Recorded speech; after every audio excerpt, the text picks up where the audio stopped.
먼저 10주년을 맞아서 함께 예배하는 우리 모든 성도들에게 하나님의 크신 은총과 또 우리 교회는 오늘 기점으로 해서 더욱더 부흥하고 하나님께 큰 영광 돌리고 하나님의 사역을 잘 감당하는 교회 될 수 있기를 축복합니다.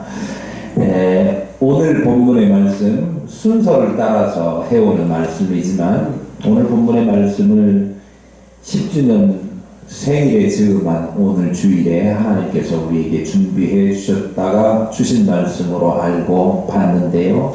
오늘 살펴볼 말씀을 가지고 함께 생각해 보고자 하는 제목은 이 시대의 교회와 성도를 향한 말씀이라고 하는 제목으로 생각해 보려고 합니다. 지금 우리가 남유다의 아하시야가 물론 북이스라엘의 예후가 죽었잖아요. 그런데 그 죽은 예후가 아하시야를 죽였잖아요. 아하시야가 죽은 이후에 그 아하시야의 아들이 왕위를 물려받아야 되는데 왕위를 바로 물려받지 못하고 아하시야의 어머니, 다시 말하면 5대 왕이었던 요람 왕의 아내이고 그 다음에 그 뒤를 이어받은 아하시야 왕의 어머니였던 아달랴가 자기가 왕이 되려고 손주들을 다 죽입니다. 제가 지난주에 말씀드렸잖아요. 손주들 할머니 할아버지가 얼마나 예뻐하는지. 그런데 그 손주들 왕손들을 다 죽이고 자기가 왕이 되어서 남유다의 7대 왕 노릇을 합니다. 그런데 왕손을 다 죽이는 가운데 아하시야의 누이였던 여호세바가 여호사부앗이라고도 불리워지죠. 그녀가 왕족 하나를 요아스라고 하는 왕자를 멀리 빼내가지고 은둔하면서 길러내게 됩니다. 성전에서 자란 것 같아요. 6년 동안 은둔하며 양육해가지고 7년째 될 때 여호사밧의 남편 그리고 제사장이었죠. 여호야다가 옹립해가지고 그를 왕으로 세웁니다. 지금 현재 아달랴가 왕으로 있는데 그를 폐위시키는 거죠. 그래가지고 요아스가 왕이 돼요. 요아스가 8대 남유다의 왕이 되었는데 참 기가 막힌 것이 그가 왕위에 등극할 때 나이가 7살이었습니다. 7살 때 왕이 되어가지고 40년을 통치했다. 그러니까 47살까지 남유다를 다스리게 된 거예요. 1절 한번 보겠습니다. 예후의 제7년에 요아스가 왕이 되어 예루살렘에서 40년간 통치하니라. 그의 어머니 이름은 시비아라 브엘세바 사람이었더라. 그의 어머니 이름을 기록하고 있는 것은 이 다윗 혈통을 세우기 위해서 요아스가 보기가 아니고 왕으로 즉위하게 된 것에 대해서 보충하는 내용이라고 이해하시면 좋습니다. 어쨌건 북이스라엘의 예후가 왕이 되어 7년째 되던 해에 남유다의 아하시야의 아들 요아스가 왕이 되었다. 그런 말씀이 1절에 기록되어 있지요. 그러면 지금 요아스가 7살 그리고 7년 전에 북이스라엘의 예후가 왕으로 등극. 남유다는요, 요아스가 7년째 북이스라엘의 예후가 7년째 되던 해에 요아스가 남유다의 왕이 되었는데 그 전에 누가 다스렸죠?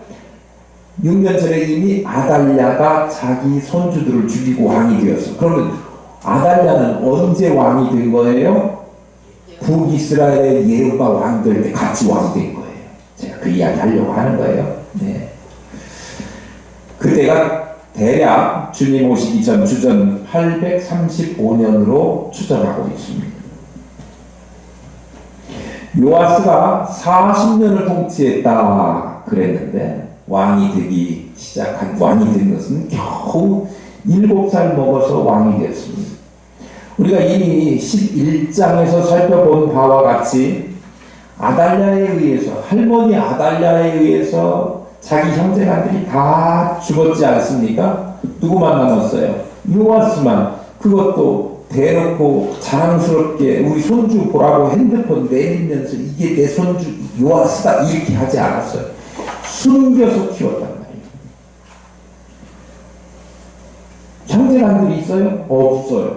다 죽고 유일하게 살아남아 있었기 때문에 그에게 있어서는 정말 은둔하고 있는 중에 친구도 없고, 제가 볼 때는 유일하게 자기를 빼내서 구해준 여호세바, 엄마 같은 사람이죠. 그리고 그의 남편이었던 제사장, 자기 교육 담당이잖아요. 여호야다. 이 사람들만 자기 편이었고 의지하고 믿을 수 있는 사람이 아무도 없었다. 고독하게 살았구나라고 하는 것을 알 수 있습니다. 그런 사람에게 무슨 정치적인 기반이 있을 수 있겠어요? 그런 사람을, 그것도 7살 연약하고 어린 나이에 왕이 되었으니, 이런 경우에 예전에도 보면 우리나라도 어린 왕 세워놓고 청전, 말이 안 나오네. 하여튼 그런 거 해가지고 위에 어머니나 이게 할머니나 이런 사람들이 왕으로 대신하지 않습니까? 그러면서 자기가 원하는 사람들만 원하는 식으로 정치하면서 반대편 사람들 다 죽이고 숙청하고 피해 전쟁터가 바로 그 정권을 유지하는 그런 사람들이 있지 않습니까? 여기도 사람 사는데 다 똑같아요. 아무리 왕이 되었다고 하더라도 정치적 기반이 없는 어린아이가 왕이 되었으면 내가 그 역할, 권력을 차지해보겠다라고 하는 정권력에 사로잡힌 사람들이 끊임없이 정변을 일으키기 마련이고, 그 와중에 어린 왕은 목숨을 잃거나 이렇게 되기가 쉽죠. 나는 소용돌이 속에 빠지게 될 것이고, 일반적으로 사람 사는 모든 그 어디를 막론하고 그런 일들이 일어나기 마련입니다. 그런데 오늘 본문에 보니까 요아스는 40년을 통치했다. 그동안에 별일이 없었다. 이 짐작해 볼 수 있어요. 특별히 우리가 11장, 우리 지난주에 살펴본 그 말씀 가운데 19절, 20절 보면 요아스가 그 어린 왕이 되니까 백성들이 다 환영하고 나라가 질서가 잡히고 화평하고 평안했다. 이렇게 기록하고 있지 않습니까? 요아스가 왕이 돼서 다스리는 40년 동안은 그야말로 태평성대, 별일이 없었다. 그런 이야기예요. 그러면 그것을 어떻게 받아들일 수 있는가? 당시에 그렇게 요아스를 물리치고 또 요아스의 반대 입장에 서가지고 그 정권을 빼앗으려고 하는 야욕을 가진 사람들이 하나도 없었을까? 우연히 그렇게 40년 동안 평안하게 나라를 다스릴 수 있었을까? 생각해보면 우연히도 아니고 그 당시에도 정적이 없었을 리가 없지요. 왜냐하면 우리 이미 살펴본 바와 같이 다윗, 이스라엘의 굉장히 강성한 왕권을 가지고 있었던 다윗 왕도 정적들이 수많은 정적들이 있었고, 그리고 반대하는 세력들이 무수히 많이 있었음을 우리 성경을 통해서 알 수 있지 않습니까? 막강한 군주가 다스려도 그런 일이 있는데 요아스 같이 어리고 약하고 지식 기반도 없고 이런 왕위에 올랐다고 하면 아마 첫날부터 그 왕좌를 노리는 사람들이 많았을 것인데, 오늘 그 연유가 40년 동안 평안하게 되었던 이유는 과연 무엇이었을까? 그 당시에 대적하는 세력들이 존재하지 않게 되었던 이유는 무엇일까? 설령 없었다고 단정하기는 어렵다고 하더라도 그들이 있었어도 맥을 못 주고 힘을 못 쓰고 그 시도조차도 하지 못했던 일은 위협할 만한 왕권을 위협할 만한 존재로 부각되지 않아서 오늘 본문에 평화한 왕국처럼만 기록되어 있는 이유는 우연이 아니라 한마디로 말하면 하나님의 은혜였다. 예. 제가 이 대목 보면서 오늘 부른 기쁨의 찬양 첫 번째 곡을 은혜로 선택했어요. 지금까지 평안하게 유지해 오게 하신 것이 하나님의 은혜다. 하나님은 요아스에게 그가 다스리는 남유다에 그가 통치를 시작할 때부터 특별하게 은혜를 베풀어 주셨던 것입니다. 그 결과 남유다가 태평함을 누릴 수 있게 되었습니다. 세상은 내가 강하고 힘이 있을 때 권력도 오래가고 그리고 생명도 길게 될 것이라고 생각하기가 쉽습니다. 물론 그런 면이 없지 않아 있습니다. 그러나 세상에서 누리는 모든 것이 내가 가진 힘과 능력과 그리고 노력에 의해서만 되어지는 것은 아닙니다.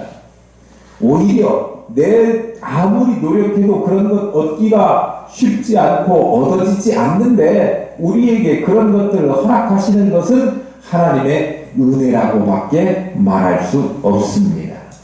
어떤 사람이 아무리 약하고 힘없는 존재라고 할지라도 하나님이 그와 함께 하시면 그 세상에 어떤 힘 있는 사람보다 지혜로운 사람보다 많이 가진 사람들보다 권세 있는 자들보다 이 땅에서 아름답게 또 성공적인 인생을 살아갈 수 있게 되는 것입니다. 반대로 아무리 힘있고 지혜롭고 가진 것이 많아도 하나님의 은혜로 그 가진 것과 행복들을 보전해 주지 않으면 그것 순식간에 다 물거품이 되거나 사라질 수도 있다라고 하는 사실을 우리는 기억해야 합니다. 우리 가운데 자기 스스로 생명을 유지할 수 있고 유지해왔고 그리고 스스로가 자기를 이만큼 세웠고 앞으로 있을 모든 것도 내가 스스로 결정해서 그렇게 될 수 있다고 자신할 수 있는 사람이 우리 중에 누가 있겠습니까?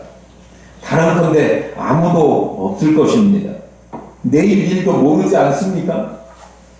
하나님의 은혜가 없으면 단 한순간도 우리가 서 있을 수가 없는 존재, 바로 우리입니다. 이 세상을 살다 보면 당장 죽을 것 같고 당장 망할 것 같은 그런 절체절명의 위기를 맞닥뜨릴 때가 한두 번이 아니지 않습니까? 그러나 그렇게 무수한 위기를 만나도 아직까지도 우리가 건재하고 그리고 앞으로도 소망을 가지고 살아갈 수 있는 것은 다 하나님의 은혜 때문입니다. 꺼져가는 심지와 같은 우리 그리고 한없이 약한 우리이지만 그 약함을 안고 살아가는 우리이지만 때마다 시마다 하나님께서 강하게 붙들어주시고 능력을 주시고 필요한 것 부어주시고 채워주시고 그렇게 하시는 하나님의 놀라운 은혜가 있기에 우리가 현재 있고 앞으로 소망을 가지고 살아갈 수 있는 것 아닙니까? 눈에 보이지 않는 그런 분이시지만 그분이 없으면 우리가 존재할 수 없는 강한 분이 그 하나님이시고 그분이 우리 하나님 되셔서 우리에게 은혜를 베풀어 주시는 줄 믿습니다. 그러기에 하나님의 은혜를 잊어버리지 말고 하나님의 은혜인 줄 알고 감사하면서 살아가야 되고 어떤 상황이 닥친다고 하더라도 낙심하지 말고 하나님만 바라보면서 나아갈 수 있는 저와 여러분 될 수 있기를 소망합니다. 우리 10년차 됐는데 10년이면 강산도 변한다고 합니다.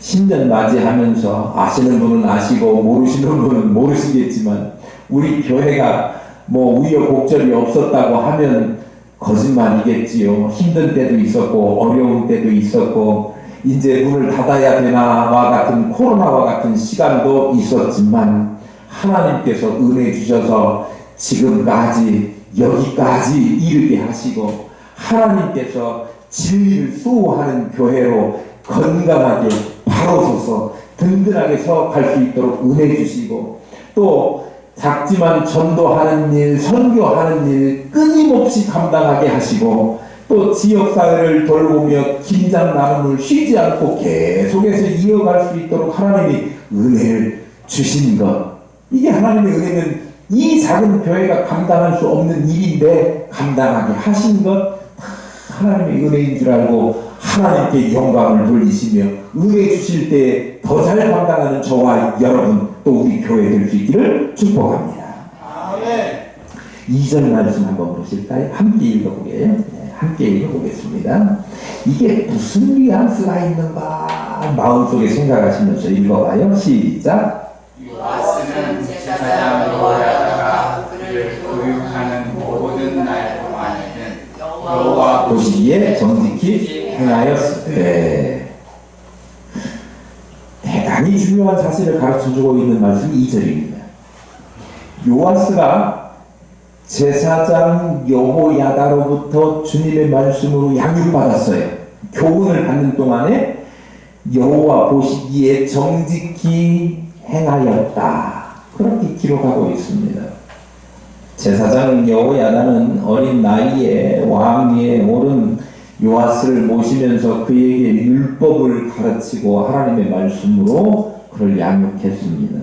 그래서 요아스가 여호야다로부터 자신을 구해준 여호세바의 남편이죠. 그러니까 그 두 부부한테 굉장한 도움을 받았는데 그 남편된 제사장 여호야다로부터 하나님의 말씀까지 교육을 받으면서 그렇게 자라났는데 그 동안에는 하나님의 말씀으로 교훈을 받을 때에는 실수함도 없고 또 모나게 행하지도 않았고 잘못된 길로 가지도 않았고 하나님의 축복과 보호로부터 멀어지지도 않게 살았었다. 그런데 끝에가 뭐라고 나오냐면 행하였으되 이렇게 나온단 말이에요. 그러면 뒤에가 무슨 말이 나올 것 같아요?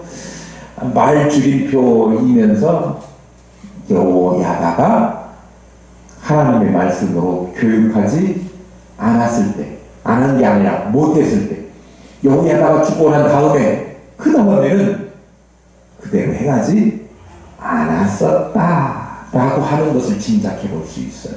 참 아쉬운 대목이죠. 오늘 성경 읽은 우리 말씀하고 같이 가는 본문이 역대하입니다. 역대하 24장 한번 찾아보실까요? 역대하 24장에 보면 여호야다가 죽어요. 죽고 난 다음에 일어나는 일, 걱정스러운 일이 나옵니다. 24장 다 읽으면 좋겠지만 15절 볼게요. 여호야다가 나이가 많아 늙어서 죽으니 몇 살? 130살. 130살이 돼서 제사장 여호야다가 죽었어요. 자, 다시 17절로 옵니다. 여호야다가 죽은 후에 유다 방백들이 와서 왕에게 전하매 왕이 그들의 말을 듣고 그의 조상들의 하나님 여호와의 전을 버리고 아세라 목상과 우상을 섬겼으므로 그 죄로 말미암아 진노가 유다와 예루살렘에게 임하니라. 엄마, 이게 무슨 일입니까? 예, 여호야다 제사장으로부터 하나님의 말씀으로 교훈 받을 때는 참 선하게 하나님 잘 섬기면서 살았는데 여호야다 제사장이 130살 먹어 죽고 그 이후에 그대로 따르지 않고 엉뚱한 짓 했다. 심지어는 아세라 목상 우상을 만들어서 그것을 섬기는 일까지 저질렀다. 그런 얘기. 어떻게 되니까 하나님의 말씀으로 양육받다가 그것이 딱 그치고 하나님의 말씀으로 양육을 못 받으니까 이 본문이 가르쳐주는 건 뭐냐 그러면 하나님의 말씀은 하나님의 말씀으로 양육되는 것이 중단되면 안 된다. 하나님의 말씀으로 끊임없이 계속적으로 우리가 교훈받고 양육받아야 된다라고 하는 사실을 가르쳐주고 있어요. 하나님의 말씀을 먹는 일이 중단되어서는 안 된다 이겁니다. 어떤 분들이 매우 건방진 성도가 계셨습니다. 그분께서는 저한테 그렇게 이야기하더라고요. 자기는 교회를 20년 넘게 다녔더니 자기는 성경에 대해서 다 알아가지고 목사님이 본문만 써놔도 무슨 말씀 하실지 다 안다고. 그 이야기는 자기는 그대로 이제 다 알기 때문에 더 이상 배울 필요도 없고 목사님 하는 건 뭐 시덥잖은 소리로 들립니다. 이런 이야기 같아요. 그런데 오늘 본문을 보니까요.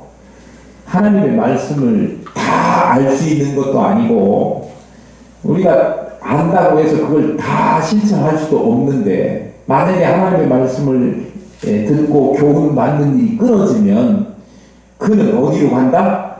죄 짓는 쪽으로 가게 된다. 그런 이야기예요. 이미 자신은 배워야 될 것이 다 배웠기 때문에 더 이상 배울 것이 없다라고 하는 사람 아닌 거지요. 누가 하나님의 교훈이 필요 없는 사람이라고 할 수 있겠습니까?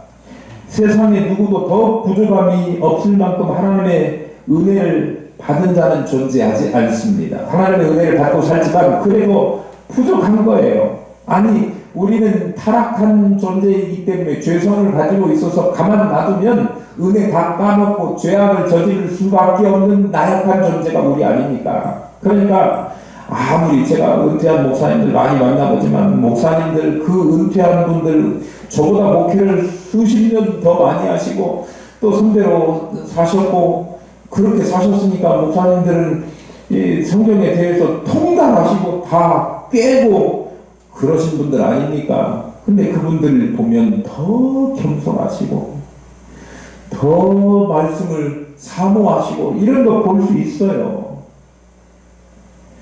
세상 누구도 어디에도 하나님의 말씀에 그 기쁘신 뜻을 모두 헤아릴 수 있는 사람은 아무도 없습니다.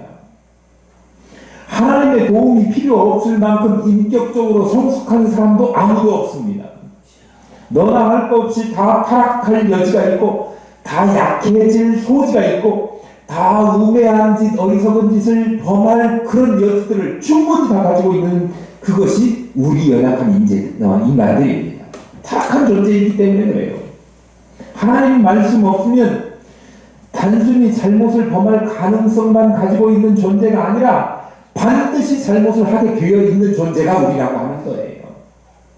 그러나 아무리 우리가 미약하고 완악해도 하나님의 말씀으로 양육을 받게 되면 죄악을 이길 수 있는 힘을 얻게 되는 거예요. 선을 행하며 하나님의 뜻을 이룰 수 있게 되는 거예요. 그렇기 때문에 하나님의 말씀을 늘 가까이에 두고 그 말씀이 하시는 대로 살려고 최선을 다해서 노력해야 되는 것 아닙니까? 우리 교회가 10년차 성경 완독 캠페인을 하고 있습니다. 10년 동안 그 일을 계속하는 이유는 교회가 하나님의 진리를 기둥으로 붙잡고 진리의 말씀으로 교훈받아서 진리가 아닌 비진리와 또 이단들과는 타협하지 않고 그 어떤 악한 일에도 물들지 않고 하나님의 뜻대로 살아나가기 위해서 우리 교회가 하는 일이에요. 성경은요, 여호와여 주의 윤례의 도를 내게 가르치소서 내가 끝까지 지키리이다 그렇게 기록하고 있어요. 그렇게 고백했던 시편 기자의 고백처럼 우리가 주의 말씀을 놓지 않고 죽는 그 순간, 숨이 떨어지는 그 순간까지 주의 말씀으로 양육되고 주의 말씀으로 살겠습니다라고 하는 고백이 하늘빛 기쁨교회 저와 여러분의 고백이 되어야 될 줄로 믿습니다. 아멘. 하나님 앞에 온전한 자로 설 수 있는 길, 하나님의 말씀을 따라 살아가는 길밖에 없기 때문입니다. 3절을 보겠습니다. 다만 산당들을 제거하지 아니하였으므로 백성이 여전히 산당에서 제사하며 분향하였더라. 산당은요, 사실 이스라엘이 하나님을 섬기기 위해서 가나안으로 출애굽하면서 성막을 짓고 뭐 이렇게 했는데 가나안 땅에 들어와서도 성막에서 하나님 앞에 제사 드리는 그런 일이 있었지 않습니까? 그런데 그 성막에서 제사 드리는 그것이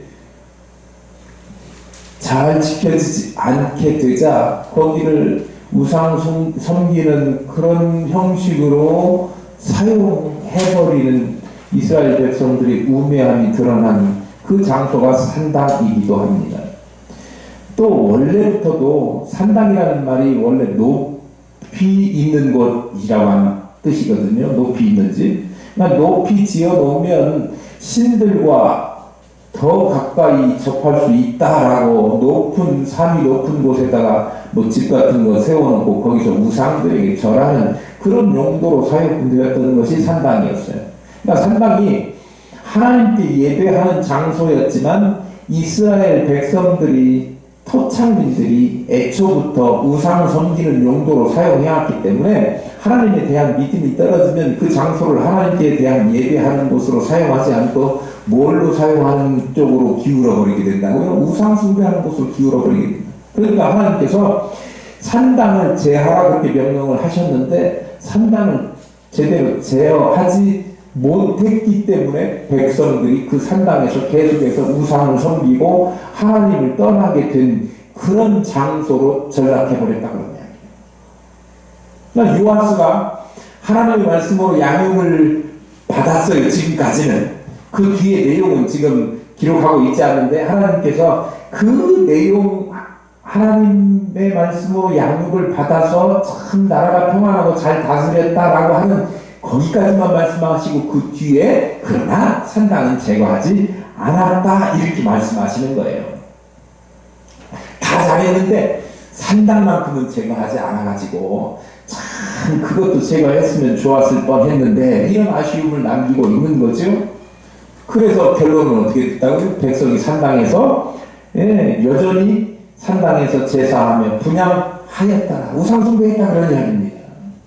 산당에서 분향하는 죄를 저지른 원인이 누구에게 있다고 이야기하는 것처럼 들립니까? 요아스에게 있다 그렇게 들려집니다. 사실은 요아스는요 산당을 지으세요라고 정부 돈 갖다가 밀어줘서 불교 문화재 건설하는데 대준 것도 아니고요. 산당 지으라고 자기 개인적인 돈 헌금한 것도 아니고요. 그리고 산당을 지으라고 백성들에게 부추긴 일도 없어요. 그런데 요아스에게 백성들이 분향하는 산당에 가서 우상 숭배하고 분향하는 책임을 누구에게 돌리고 있는 거예요? 요아스에게 돌리는 거예요. 산당이 있으면 뻔히 알거니와 거기 가서 우상을 섬기고 잘못된 곳으로 빠지게 될 텐데 그것을 가만두고 왕으로서 없애지 않고 남겨뒀다. 이게 요아스의 책임이라는 거예요. 무슨 얘기예요? 죄를 범할 우려가 있는데 그것조차 방치해 놓은 것조차도 죄다. 악을 방치하는 것조차 우리 일반적으로 세상에서는 악한 일을 저지르지 않고 마음 먹은 것이라든지 악한 일에 대해서 뭐 그냥 보고 있었다든지 이런다고 해서 처벌하지는 않죠. 내가 그냥 그럴 수도 있지 하고 넘어간다고 해서 처벌하지는 않는데 하나님께서는 악을 방치하거나 방기하거나 또 악한 일을 보고도 아무렇지도 않게 그냥 방임하는 것에 대해서 죄 없다 하지 않으시고 죄다 이렇게 하신다고 하는 거예요. 적극적으로 지어야만 죄가 아니라 눈에 보이는 죄악, 손과 발로 저지른 죄악만을 죄악이라고 하는 것이 아니라 적극적으로 죄를 범하지 않고 않았다고 하더라도 죄악된 것을 눈 감아주는 것 그 자체만으로도 죄라고 이야기하는 거예요. 악이라고 말하는 거예요. 삶의 주변에 죄악을 부추기는 일이 명백함에도 불구하고 그것을 아무렇지도 않게 눈뜨고 보고만 있으면 그것 안 된다라고 하는 거예요. 별 상관없다고 하는 식으로 생각하고 그냥 넘어가는 거. 여러분 스스로가 그것을 조장하지는 않았다고 하더라도 그것이 죄악된 줄로 알면 결코 눈 감아서는 안 된다. 이것 우리에게 가르쳐주고 있는 것입니다. 그 모든 것을 단호하게 제거할 수 있어야 합니다. 그렇게 할 때에만 우리가 집요하고도 간교한 죄악의 유혹을 이길 수 있고 순결하고 거룩한 하나님의 백성의 정체성을 유지해 나갈 수 있다는 거예요. 죄악인데 가만 내버려 두고 그냥 나만 아니면 되지라고 생각하고 넘기다 보면 그게 나한테도 자기 자신이 그런 일을 범할 때도 용인하게 되고 간과하게 되고 그냥 넘어가게 돼서 죄악된 대로 넘어갈 공산이 커지게 우려가 커지게 되는 거죠. 그냥 죄악된 거 악한 거 그거 방임하는 것도 잘못이라고 하는 거예요. 우리 교회가요 잘못된 거 잘못 가는 거 그거 꼬집지 않고 그냥 가만히 놔두고 그냥 그렇게 가면은요 아마 좋은 게 좋은 거라고 성도들이 잘못해도 지적하지 않고 진리를 바로 세우지 않고 그냥 모이는데 숫자만 많이 채우는데 혈안이 됐다고 하면 하나님이 아무리 숫자가 많이 있다고 해도 기뻐하시는 교회가 될 수 있는가? 하나님의 시선이 계속해서 머무를 수 있는 교회가 될 수 있겠는가? 입니다. 하나님의 시선은 떠나버리고 말 거예요. 그런데 하나님께서 원하시는 일은 죄악된 일을 저지르지 않는 것뿐만 아니라 죄악된 것이 발붙이지 못하도록 그것을 방임하지 않고 죄악되다 이야기하고 그것을 물리치도록 그렇게 하는 것까지 요구하시는 하나님의 거룩성이 있어요. 그 거룩함을 지켜가는 것이 우리 교회가 해야 될 일이고 이 시대의 교회와 성도들이 해야 될 일이다 그런다. 그런데 많은 교회가 이걸 포기하고 하지 못하는 경우가 많아요.